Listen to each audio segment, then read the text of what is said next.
said like half of Trump supporters is just a basket of deplorables. I didn't really have as big of a problem with that. Honestly, I really didn't, because it's true, and those people aren't going to vote for you anyway. And the reason I point that out is because Republicans do this shit all the time. I honestly wish because like what she's doing in this interview is she's attacking liberals and the left, which you never want to do. But attacking Republicans, I am all for. I think we need to do it a hell of a lot more. I think that Democrats are way too kid gloves when it comes to it, because watch, like, you remember like Nancy Pelosi and Chuck Schumer would get on TV, and they've been saying this ever since Trump got elected. It's like, I wish we could go back to a more genteel, more more honest and more decent Republican Party before Trump came. No, they were insane before Trump too. They weren't walking around the Capitol in Benjamin Franklin hats. They weren't doing that shit, but I mean, they were still just as crazy when it came to the policies they supported. And Republicans, on the other hand, what can you think of any Republican politician that says, man, I wish we could go back to the days of 2004 when there were good, decent Democrats out there? No, they never say that shit. Like, for my entire life, they have called Democrats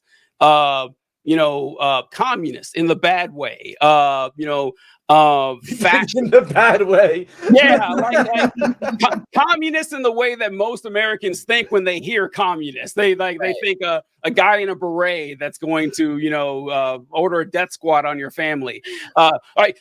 Nancy Pelosi is a communist, bullshit like that, or like pedophiles, and they spread like the vicious fucking lie that the Democrats are supporting policies where children can get their genitals removed, which you can't do anywhere in the United States, but they say this shit all the time.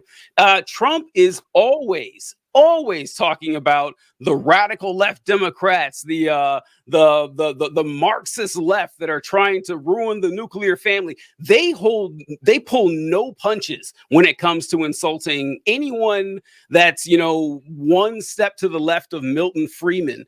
And on the other hand, what do the Democrats do? You have Joe Biden up there just carefully crafting statements like, they've evolved over the last few years, where he'd be like, well, we really have to watch out for the ultra MAGA folks, or, the MAGA Republicans. Like, no, they're just Republicans, man. Like, just say Republicans. Like, they're afraid to criticize the Republican Party at all. And it's like, no, do it. Just say what you mean, because not only is it true, but it will help mobilize the base. And like, this is something that John and I talk about all the time, and that I'm a big fan. I lean way more to the side of mobilization than persuasion. I am not going to waste a lot of time trying to convince someone who is a dyed-in-the-wool Republican to change their mind. Like, that could happen, but it'll probably take years, if it ever does at all.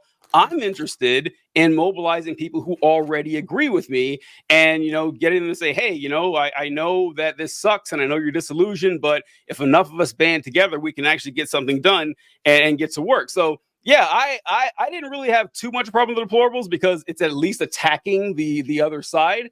But this one, it's like you're just it's friendly fire, which is another funny term, friendly fire. It's not friendly at all. But wait, TJ, I want to address that. But totally keep that note, because I want to hear what else you had to say. But I want to make a distinction here, because I think I agree with you that Democrats are too toothless and they need to attack Republicans more. But I think that the target of that attack needs to be Republican. Oh, thank you, Casey. Thanks, Casey. Casey just subbed. She's now our favorite viewer. If you want to be our favorite viewer, like and subscribe and leave a comment telling us you did so. I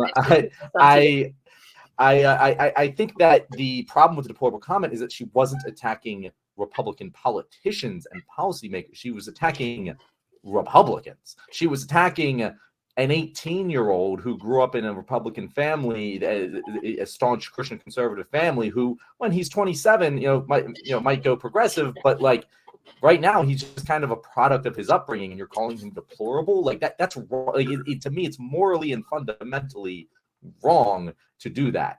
Especially if you're someone who's saying, I want to be your representative, I want to fight for you, because that is what the president is doing. He or she should fight for every single American equally, not just Republicans or not just Democrats. And when she said that, and again, at the time I didn't quite get this, but like now I see it, how it's the same philosophy causes her to attack the left. Like, she doesn't care. It doesn't matter whether they're a MAGA Republican or they're leftist progressive. As long as they're against her camp, they're an enemy. And when you start seeing the world that way, as opposed to seeing the world as a bunch of people who can be your friends, and you start seeing the world as a bunch of people who are your enemy, that's when you become a war hawk like Hillary Clinton and, you know, slaughter thousands of people in the Middle East.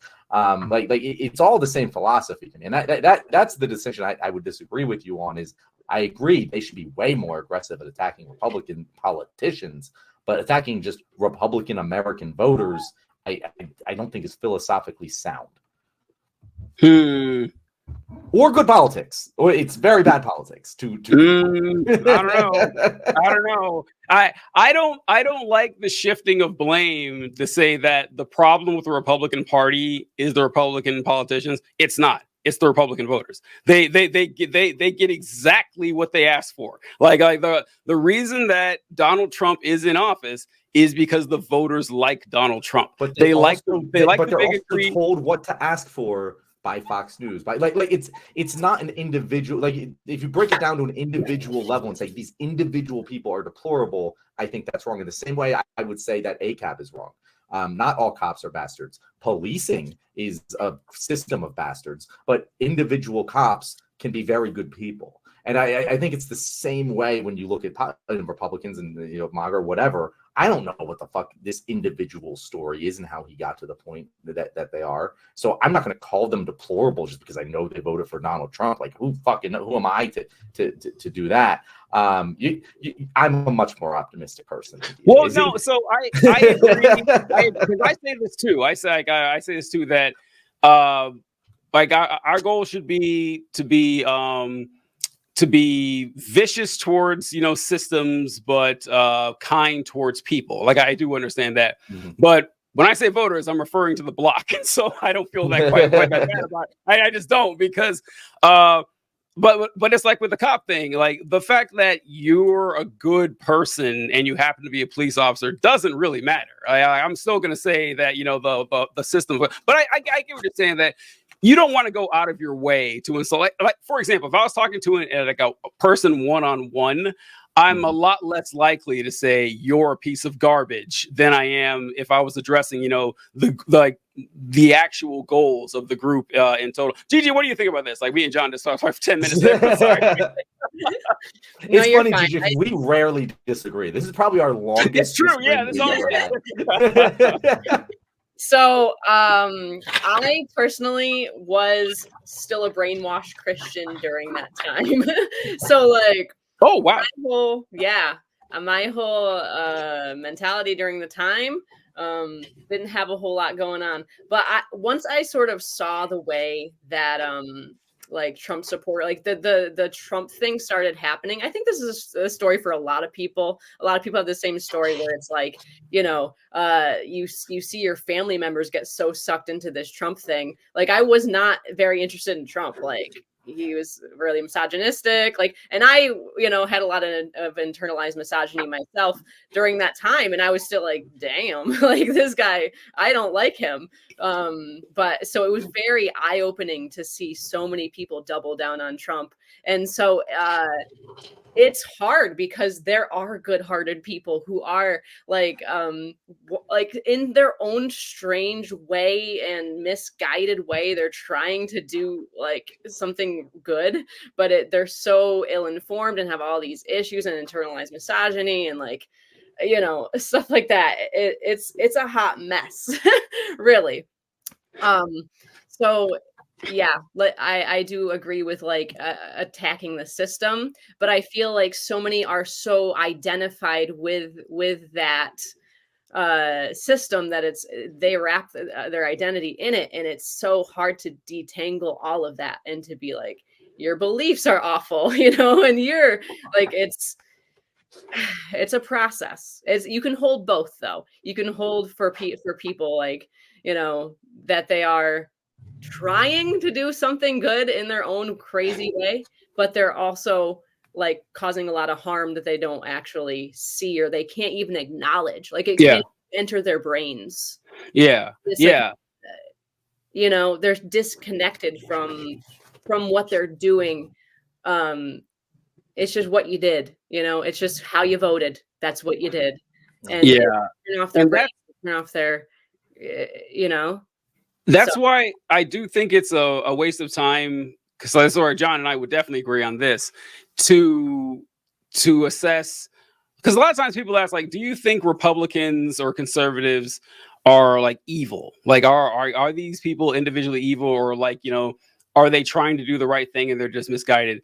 I don't care. I don't. Like, I'm not in the business of trying to judge the internal moral character of a person. Who am I to say? I have no idea. I can't read their minds, you know, but I can, you know, objectively, you know, measure the consequences of their actions. And that's which I guess I would agree that would be the better way to go, to say that, listen, you know, calling you a deplorable, maybe that, because this is a funny thing. It doesn't work. It doesn't work. But then again, I'm not trying to convince them in this scenario. But I would say, but if you were trying to win someone over, telling them you're a bad person doesn't change it. It's kind of like what happens when people tell you that you shouldn't vote for Biden. And if you do, or no, I'm sorry, that they're not going to vote for Biden because of the genocide and everything. And they say, oh, well, I guess you're a bad person. That's not going to work. Like, because in everyone's mind, they are doing the right thing. So the fact that you think it's wrong, who gives a shit? Like, I hadn't considered that I might be a bad person. I really hadn't given much thought to it. But now that you pointed out, I agree with you. Yeah,